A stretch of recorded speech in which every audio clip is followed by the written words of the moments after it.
What is your darkest family secret? A year or two after her adoptive mother died, my mom went looking for information about her birth parents, and found that her birth mom and her husband had been gruesomely murdered by a drug cartel. There was an article about their murder in Rolling Stone magazine that had gory pictures of their bodies. Must have been really shocking to her. Hope she's well now. Found out last year that I am a direct descendant Thomas Rood. He was the first person to be executed for incest in the US. He raped his daughter Sarah, and it came to light when she gave birth to a son named George. My family line is descended from George. My dad's biological father was a Rood. I know almost nothing about that branch of my family tree, but we could be distant relatives. Tree? You have a family wreath, my friend. You know the Rood family motto, what comes around, goes around. But we could be distant relatives. Careful, in the Rood family this is considered a pickup line. How rude. This is some real deep crap. I'm sorry about that. No one in my family can give me an honest answer on how many siblings I have. Same. My father is 72 and I'm early 20s. He has about 8 kids that I know of. The youngest is 15 and the oldest is 49. My brother from my mother's side recently said he ran into my sister from my father's side. I had no idea who she was. Most of the family members I asked just say they've lost track. Edit, it definitely doesn't seem like a cultural thing since we live in NSW, Australia. Dad's a massive hoe, laughing out loud. 5. It became 3 yesterday, sorry but I was starving. 82 user Harold Nelson? Reddit link. We're not sure how many children my father-in-law had. There's one about 3 months younger than my husband. My cousin, once removed, my parents' cousin, was kidnapped, raped and tortured by a serial killer. She was, after many days, dropped off near a running path with her neck slit. She lived, unlike the other 3, and she could lead the police to his home. He is still in prison. As a child I heard whispering of it and didn't find out the whole truth until I was older. Edit, not great aunt. Second cousin. Edit 2, my cousin, once removed. Does he have the opportunity for parole or will he die in prison? I think it would really freak me out if the chance of him getting out might be on the table at some point. If he killed enough to be considered a serial killer, then he is almost certainly going to remain there until he dies. Corwin was sentenced to 40 years in prison for kidnapping, rape and attempted murder. Corwin was released early. After 9 years he actually was released. Then went on to kill 3 more people the same way. He was sentenced to death eventually. I don't understand why they even let them free, knowing they're mentally unstable buttholes. Sounds like goddamn pos. Web link. Oh, man. If Brenda Evans is their aunt. She's a badass lady. Or Wendy Gant. I think I read about this a while back. I think it was a post on r/true crime. I'm so sorry that happened to her, and I hope she had a nice life after that. Reddit link. My great-grandfather shot and killed a man in his grocery store back in the 30s over a poker game. He ran a speakeasy out of the back of his store and lost almost $2,000, so as the guy was walking out the front after the store closed, he shot him and got away with it by telling the police the man robbed him.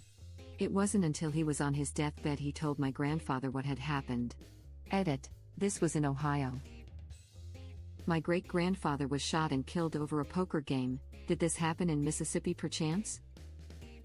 Answer him, user Cow Majorau. Reddit link. User Cow Majorau, we need answers. Reddit link. I learned my disabled great-aunt was raped multiple times while she was in high school, including by a teacher, and it resulted in at least 3 pregnancies that she was forced to carry and give up for adoption, and then shamed for. I found out because I did 23andMe and found cousins my dad couldn't explain, so there was a very awful phone call to understand why. Disabled women are at the highest risk for sexual assault. I am so sorry. As someone with a disabled sister, that's always been one of my biggest fears. And I didn't even know about the statistics. The world is such a scary place.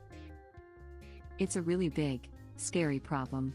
I've used with students to teach them about their body/bodily autonomy/safety. It's very simple and covers many health issues. Depending on your sister's age, it might be worth it to look into, for $11, as it's very cheap. Web link.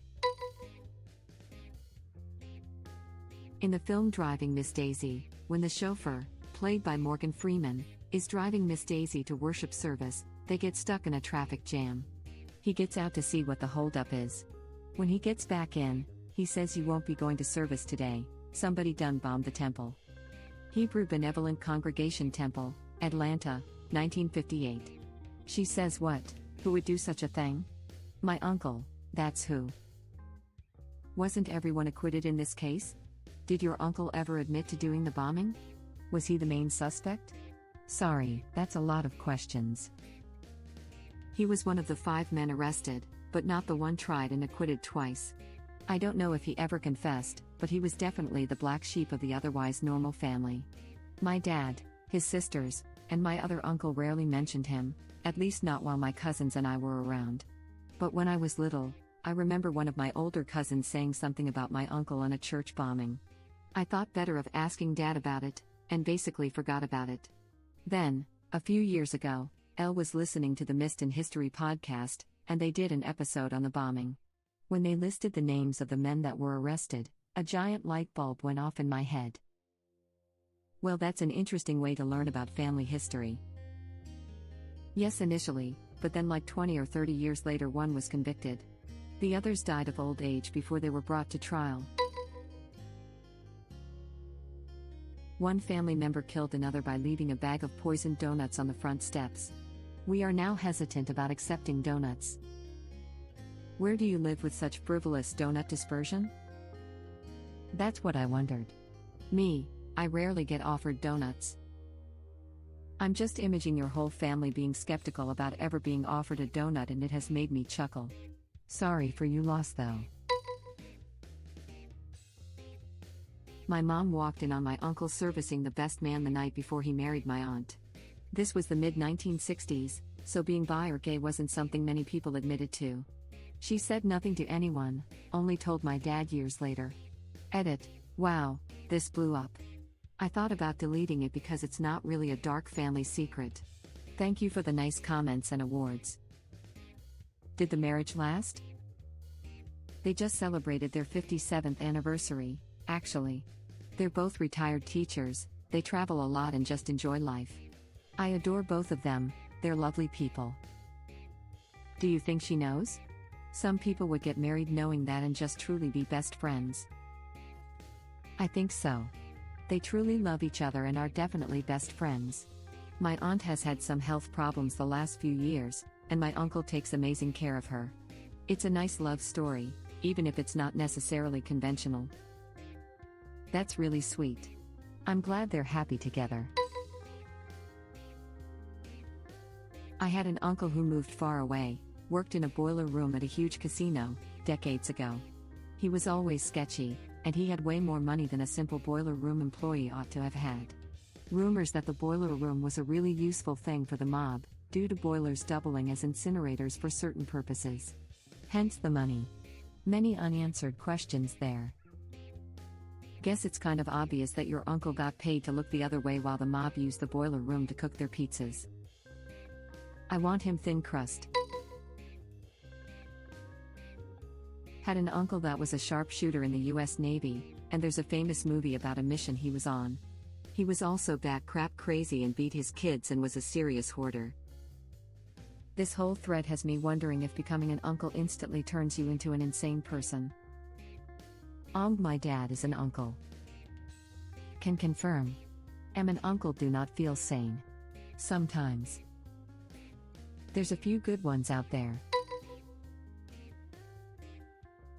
My great-great-grandparents were cousins. I don't have wiggly bones, so I guess I'm alright. Edit. It's a dark secret because they ran away from Sicily because the family was against it, from what I was told. If it was only one generation and if grandparents aren't related, it probably wouldn't affect you at all. Physically, at least. Jar Jar Binks is my favorite character, though. Ah, so that was it. When I was 16, I started driving my granny to church, that I wasn't a member of. One day we're sitting on the back pew with all the old ladies, and from the back Sunday school area, this really pretty girl my age walks out. She walks to the back behind our pew and starts talking to the lady next to my granny. They look at me and then she makes a grossed out face and walks off. The woman then starts talking to my granny and they start laughing. I asked Granny what all of that was about and she said, "That girl thought you were really cute." I got excited until she said, "That's your second cousin." Bro, there was this girl in HS I had a crush on until I saw her at my great aunt and uncle's 40th anniversary party. We were second cousins. Super awkward. I hear second cousins don't count. I was chilling outside at a family wedding once when one of the groomsmen came over. We started chatting. Cute guy, tall, dark, good looking, few years older than me. Saw him playing with my cousin, the groom's little boy before the ceremony and figured they were friends from work or school. Find out he lives in my hometown, good job, funny etc. Really starting to hit it off. Up walks my aunt. "Oh, I see you met your cousin John." He was the groom's long-lost half-brother. The one full-blooded first cousin I never met because my uncle's ex ran away from the relationship, rightfully so, and told him his father was dead and he didn't have any family in that side, which honestly I understand the logic but wasn't sure how long she thought that would last. Funny thing is, about 3 years later I was on a dating site and he was a recommended match. You have so much in common? Yes, unfortunately that includes grandparents. I had it hide the match and there was not drop-down code for incest, so I went with other blood relative. My great-great-grandmother had a black father and was considered really taboo in the 1860s. My great-grandmother is 98 years old and was telling us about a guy who was black and absolutely adored her in the 1920s and early 30s and would come over to play with her, but the family had to keep it a secret as he was black and she was white. Story goes that her grandmother married her grandfather. My great-grandmother's mom had to pretend that he worked as the help on the farm in South Dakota when he was really his father. She told us about it when my grandfather did a DNA test and it came back that he was part black and had black family members. We only found out last year. I'll see you at cookout. Edit. Thanks for the awards. This reminds me of a vendor I worked with once. A black guy, but he had this really distinctive Eastern European last name, so I asked him about it. Turns out that the great-great-grandfathers were twins, and came to America. One twin married a Native American woman, and that side of the family generally ended up partnering with white people. The other twin married a black woman, and that side of the family tended to partner with black people. So this guy ended up running into a white guy with the same last name. They got looking into it, and discovered the common ancestry. Now they have these giant fusion family reunions every year, with all kinds of comfort foods from different backgrounds. Yes. That sounds awesome, man, I miss gatherings like those. Pensive face. I got pregnant at 23 and my family made me keep the pregnancy a secret because it was disgraceful because I wasn't married. I ended up having a miscarriage, but my family felt it was stupid for me to grieve and has swept it under the rug. Years ago my cousin's girlfriend had a miscarriage and I hated seeing my mom cry over it. It made me angry because I wasn't allowed to grieve, yet she was grieving over someone not even related to us. Me and my wife lost our second child to a miscarriage, and seriously F your mom and any other family members who thought it was stupid to grieve. I'm sorry. Hope you are fine now. I wasn't going to answer this, but here I go. There was a man who was my grandmother's brother. My sister and I referred to him as Uncle Jay. Well, Uncle Jay was a weird dude, but then again my family on that side always seemed a bit out there. I found out many years later after he died of cancer that he was a rapist and no one in the family wanted to acknowledge it. He raped my mother and some of her cousins. Now we spent some holidays in the house that he lived in and he was always drunk, but I'm honestly effing irate that my mother didn't keep us away from someone like him. Had he still been alive about 10 years ago, I would probably have killed him myself once I found out what he did. Long story short, if you are the parent of young children and you don't keep them away from predators, you are failing your children. Protecting a rapist solely on the basis of family is effing disgusting. Damn. There are really some dark stories in here. Man, that is awful. I completely agree with you. Keep children away from those people. Family doesn't happen to be blood, especially when that blood is tainted. My dad's family is pretty effing bad as well. I am not sure if any of them were rapists, wouldn't doubt it though, but they were convicted criminals, mostly drugs, burglaries, and assaults. My dad forced us to go see his family growing up and my mom just went along with it. Until I was around 10, my uncle started saying some super racist and homophobic stuff over family dinner. I guess he felt like we were old enough to hear that kind of stuff. After that, we never saw them again. I haven't seen them for about 25 years. I walked past my uncle in a grocery store last year and he walked right past me. My kid has no idea who that side of the family is and I want to keep it that way. Thank you for watching. If you like our videos, please like them on YouTube. And share them with your friends. Please subscribe to be the first to know about Red Rabbit Reader's new videos. We welcome your comments below. Another of our videos will begin shortly.